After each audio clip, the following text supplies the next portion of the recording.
Hi, I'm Daniel. I'm a sleep physician, and if you have insomnia, this channel is for you. Today has been a very good day, and all thanks to Brandon Benoit.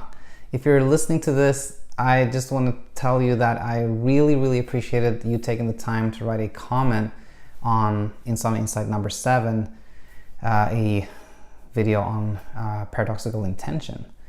And it really felt good to hear that somebody liked that video, and yeah, again, just thanks so much for taking the time. Furthermore, thank you for the suggestions on talking more about the various types of insomnia. So without further ado, here's a quick overview of the various types of insomnia that are the most common ones and some really rare ones.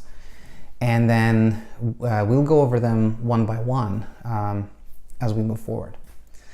So firstly, not a particular insomnia, but a group of insomnias known as secondary insomnia. And as the name implies, there's something that is an underlying trigger here. Secondary insomnia is when you have insomnia because of something else. There's another ongoing trigger for your insomnia. Some extremely common ones: stress. That's probably the most common reason people have insomnia: stress, anxiety. It is rare that somebody has insomnia without that with complete absence of stress, but it happens. Then we have pain, very common, particularly as we get older. Common trigger for insomnia. Obstructive sleep apnea, when somebody snores really loud and that wakes them up, very common. And often misdiagnosed. I definitely see a lot of patients that have sleep apnea. You treat them and they do better. Now, we move over to the primary insomnias, of which there are 3. Psychophysiological insomnia is a very common one. And this is kind of the typical story for somebody that has psychophysiological insomnia. We're sleeping okay, maybe good, maybe you were kind of coping with some intermittent insomnia, but you were doing all right. And then there's some kind of instigating factor, some type of stress. You lose a job, or you move, or something happens in your life. Then you start having really severe insomnia. And although, you got a new job, or that move went well, the insomnia continues to become a problem.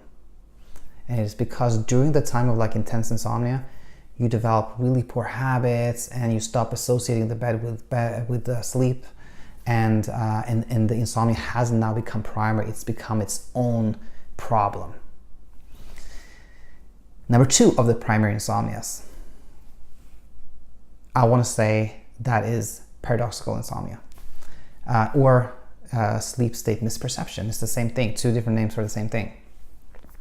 Now, paradoxical insomnia is when somebody is very significantly underestimating how much they in fact sleep, or their own perception of how much they sleep is much less than what they actually sleep.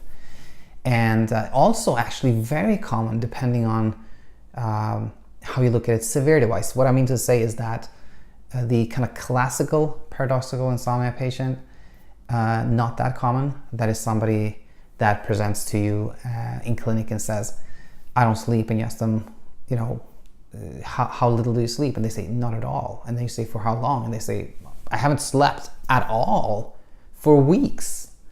Then you know that this person definitely has paradoxical insomnia, because they have to be sleeping at least to some extent. But what is much more common is people having paradoxical insomnia to a lesser degree. People that sleep, let's say 5.5 hours, but they feel that they sleep maybe 2.5 or 3 hours. Quite common. Or even to lesser degree, people sleep 6 hours, feel they sleep 4.5, things like that. And then finally, we have idiopathic insomnia. And as you may know, the word idiopathic simply means we don't know what the cause is.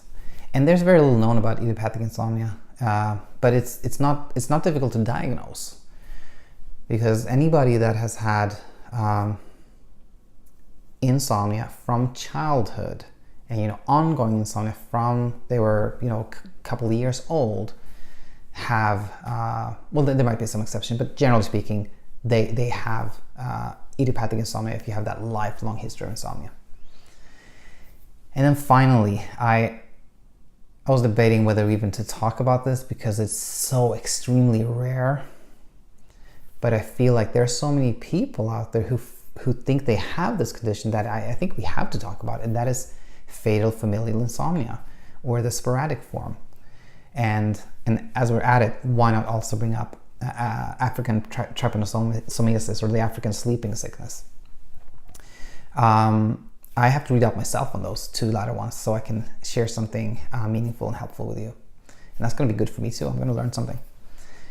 So that was kind of an overview of various insomnias. Again, thanks so much to you, Brandon.